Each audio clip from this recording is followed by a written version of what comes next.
Well, we're coming into the final stretch for the Level 3 May exam.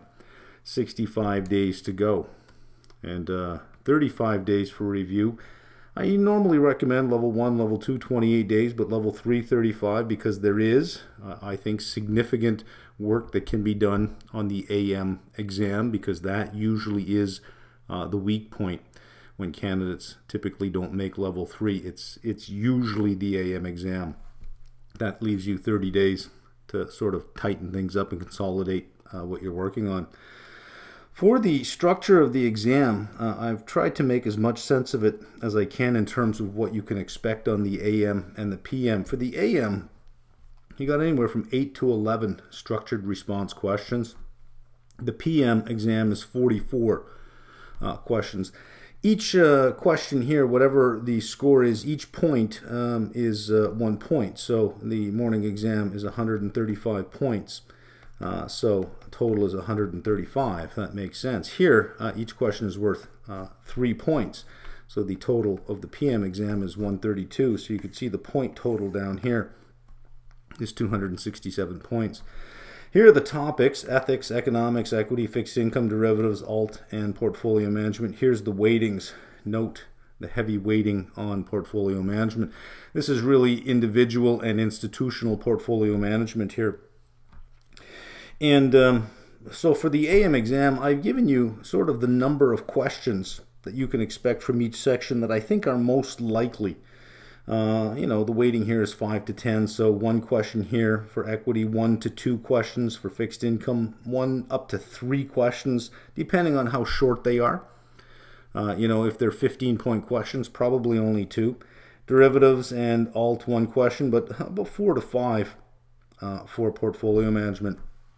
For the PM session, I put ethics here most likely on the PM. Of all the past CFAI AM exams I've seen, I haven't seen ethics in an AM session once. So it's more than likely to be in the PM session. And I come up with a number of different scenarios of what you can expect for ethics in the PM section. And how I get there is I take the 10% and the 15% range, and I multiply 267 points by 10% and by 15%. And since each question is worth 3 points, I then divide those by 3. That gets you anywhere between 9 and 14 points. So I'm thinking that you'll probably have something like 3 4-point vignettes, because all the vignettes for the PM session are either going to be 4-question vignettes or 6-question vignettes. There's no 5s, and that's how we come up with 44.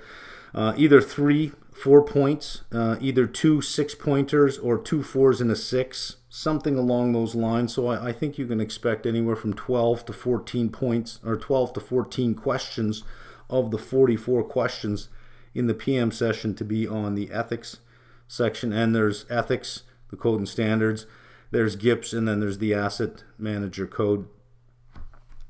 So for the other sections in the PM session, I've given the type of vignette I think you can expect. Economics, probably 1 vignette of 4.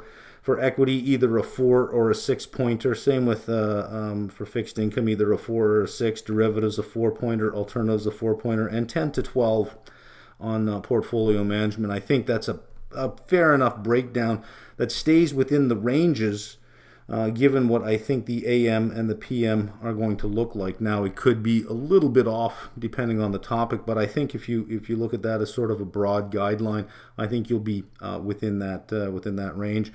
Can't get any tighter than that, because for the AM, 8 to 11 structured response questions. That could be anywhere from 15 to 17 points per question if there's 8. All the way down to maybe 12 or 13 points per question if there are 11. So, with that range, there's a whole bunch of possibilities. But I think that the number of questions you get. So when we say 1 on economics, that doesn't mean it's going to be 1 question worth 6 marks. It could be a 15-point question, or it could be a 10-point question or an 11-point question. It's hard to say, but I think you'll probably get 1 on economics. There has been some discussion already of center cancellations. We have in our employment two CFA candidates that act as analysts, and they help out on the site at the same time, because I do have a fund, so I do need help on the fund side. The level 3 candidate had an exam scheduled for the Monday, or a Monday, and he got a notice from his testing center that it was moved to the Friday before the Monday. So he loses 3 days, but he's more than ready. So some of you are probably already getting emails of you thought you were writing on a Wednesday, but now you're writing on a Friday, in the afternoon or something. So they are moving people around. Some have been canceled. Their date has been canceled without another date being set yet, but that they're told that there'll be a follow-up email setting another date. It is possible that there are center cancellations, but that's how it's going to work. I don't think we will look to CFAI this time for a blanket statement about postponement or cancellation of the exam. Being that there are so many centers in so many regions now, it's going to come down to a regional basis. So I think all the decisions will be center by center.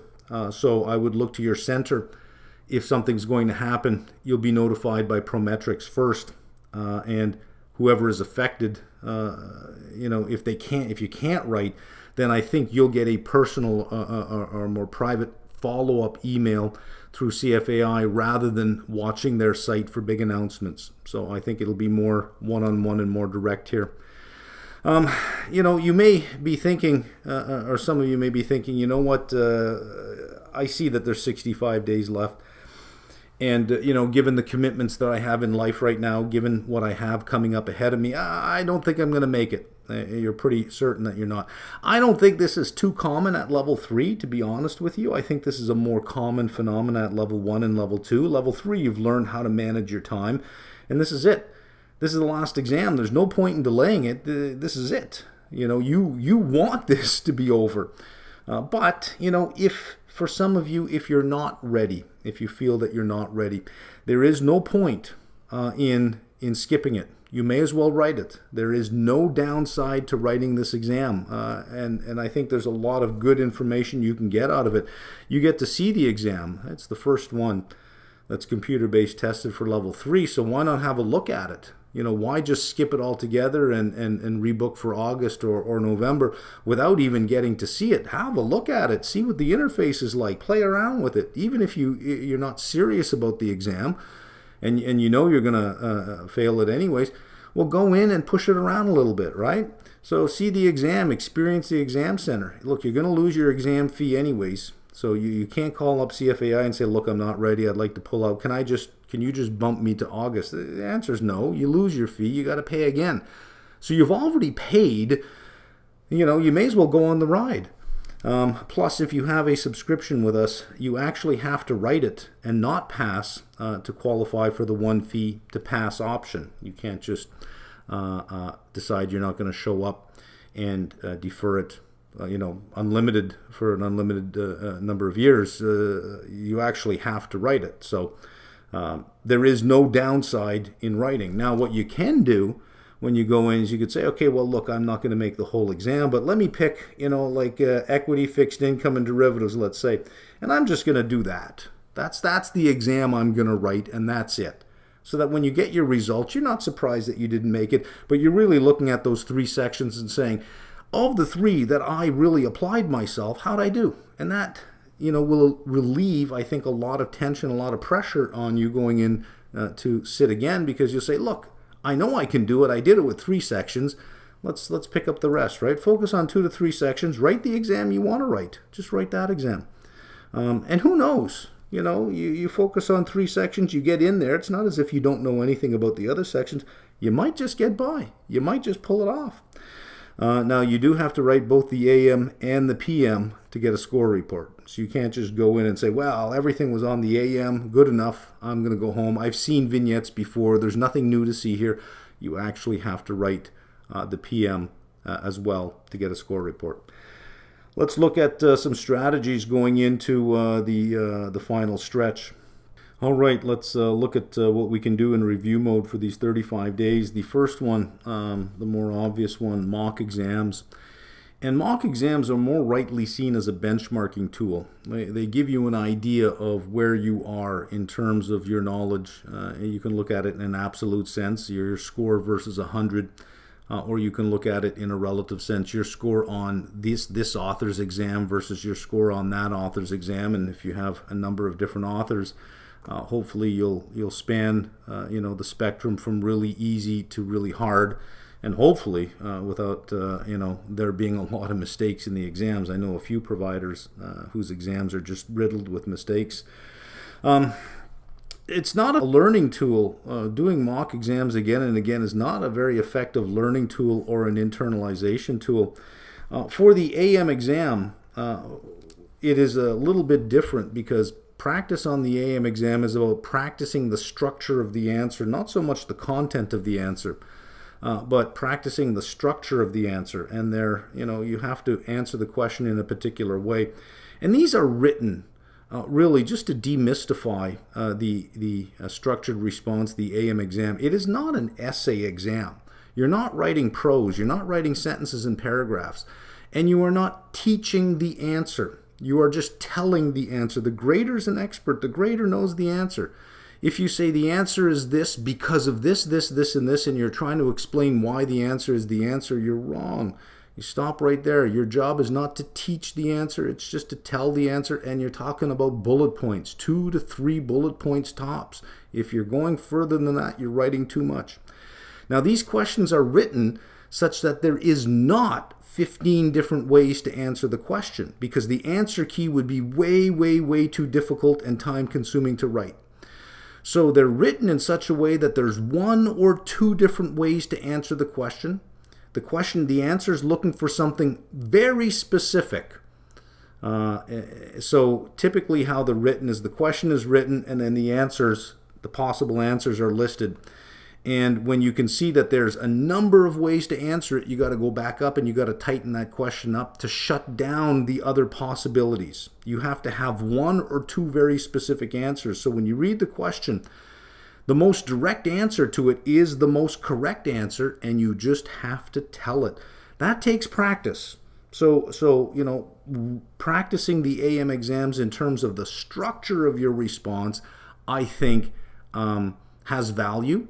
But doing mock exam after mock exam to try to improve your knowledge of the content, I don't think is as valuable as most people sort of think that it might be. On the CFAI site, I believe they give you 1 AM exam. I'm not entirely certain about that. This is information they don't share with us in terms of what they put on the learning ecosystem. We don't actually get to know that information. We just get to hear about it from other people talking about it. So if anybody knows how many exams you have at level 3 in the through the CFAI site itself, through the learning ecosystem, go ahead and leave a comment in the comment section below. I believe there's 1 AM exam. I'm not entirely certain of that. On our site, there are 4 full AM exams. You do have to type in your answer. There are no answer sheets anymore. What would be the point of writing your answer on an answer sheet when you get into the exam? You have to type it in to that box, that answer box that's on the screen. You may as well do it that way now, so that if there's an issue with your typing and the interface, at least you're aware of it and you can work on something there. Some people aren't very good typists, especially if you're used to if English is not your first language. And you're used to a different type of keyboard. I don't know what the keyboard interfaces are going to be in different testing centers. If you're going to have to work on a QWERTY keyboard, which is a typical American style keyboard, I don't know. But you may as well get used to it. So you may as well get used to typing it in. I think that if you're using a provider that's providing you with an old style 180 point exam on PDF where you have answer sheets and you're writing your answers down, what you're doing is you're testing your knowledge of the content, but you're not developing your skill in writing the answer out, which is super, super important to do. So all of ours are already computer based, and you type them into boxes, and some questions have options. So it might say below average, average or above average for risk tolerance. And you would just click on one and it would just circle. That will self-grade. So part of our exam is self-grading as well. We've left our AM exams at 145 points, even though the exam is going to be 135 points. We've just put it 10 points more on purpose, so that you can time yourself, so that if you can answer 145 points in the time allowed, and you can do that over 4 exams, well, you should be able to do 135 points, right? All computer-based, all with an enhanced grading key telling you exactly where you can assign the grades. So you can self-grade your own. You don't need a grader for that. They are partially self-grading. As I said, anytime you have to select something, it'll partially self-grade. If, by the way, the answer to a question was below average, but you clicked on average, it will grade you 0, and it will not allow you to grade this answer. It'll just assign 0 as well, which is exactly what happens on the real exam. There are video walkthroughs for each answer.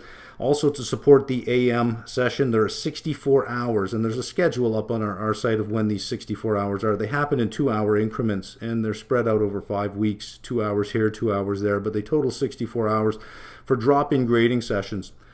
That if you're not certain about if your answer would have gotten some marks, or you can just drop into one of these sessions, and there's a grader on the other end, and he'll walk through every single question and answer, and as the questions are appearing on the screen, he'll try to answer as many as he can. Plus, I have 2 AM seminar videos that are done in terms of how to think about the AM exam as well.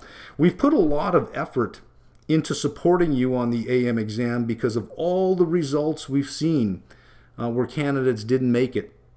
It is overwhelmingly the AM exam. There are some instances where the AM was okay and the PM wasn't, which is curious, but it is typically overwhelming that it's the AM exam that causes you not to make it. So we put a whole bunch of effort behind the AM exam. Beyond that, and again, if you're looking at the mock exams, I wouldn't look at them as being an effective learning tool or a consolidation or an internalization tool. They're really a benchmarking tool, and the AM exam I would look at more as developing the process by which you'll answer the question, not so much the content that you'll put on the page. Things that are more effective, narrating. All the videos have review videos, and the review videos come with review PDFs. You can read those review PDFs, or you can narrate them yourself. They're all in bullet point form, or short little sentences. Well, narrate them. Make up your own story about what's going on. See if you can create your own paragraphs around the notes and say, well, let me explain this, LOSA, let me explain what's going on here, LOSB. If you don't have any of that and you're just self-learning, you can go to the beginning of every reading. There's the learning objective statements where you'll see A, describe, B, calculate, interpret, C, explain, D, demonstrate. Well, look at A, describe. Describe what? Well, just describe it.